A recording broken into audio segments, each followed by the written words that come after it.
Hi, I'm Doug Keck. This is an EWTN Bookmark Brief. Just had the pleasure of talking with Father Herbert Niba about his book, The Way of the Cross, with St. John Paul II, published by OSV, available through our catalog. Tell us, Father Niba, why did you decide to write this book, and why is it important that people read it?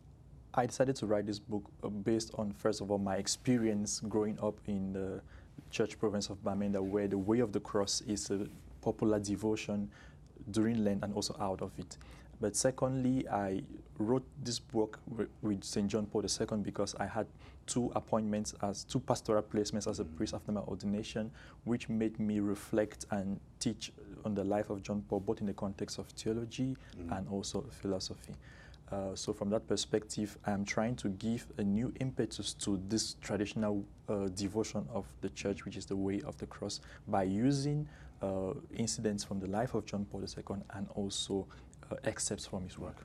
Do you think John Paul II had a special insight into the whole Stations of the Cross and the Way of the Cross? I think so, because suffering is a great teacher, and the saints all tell us that John of the Cross said, I saw a river through which the souls swim up to the kingdom of God, and that river is suffering. John Paul II, from the loss of close relations at his youth, from the turmoils in Poland because of Nazi occupation and also the communist invasion, and also from his long sickness and assassination attempt, had a deep experience of the cross. He was, so to say, conformed with Christ, and so he stands like a model whom people of our generation saw and experienced, and I try to use him to say, just like St. Paul says, imitate me for I imitate Christ. John Paul II is also a model to be imitated.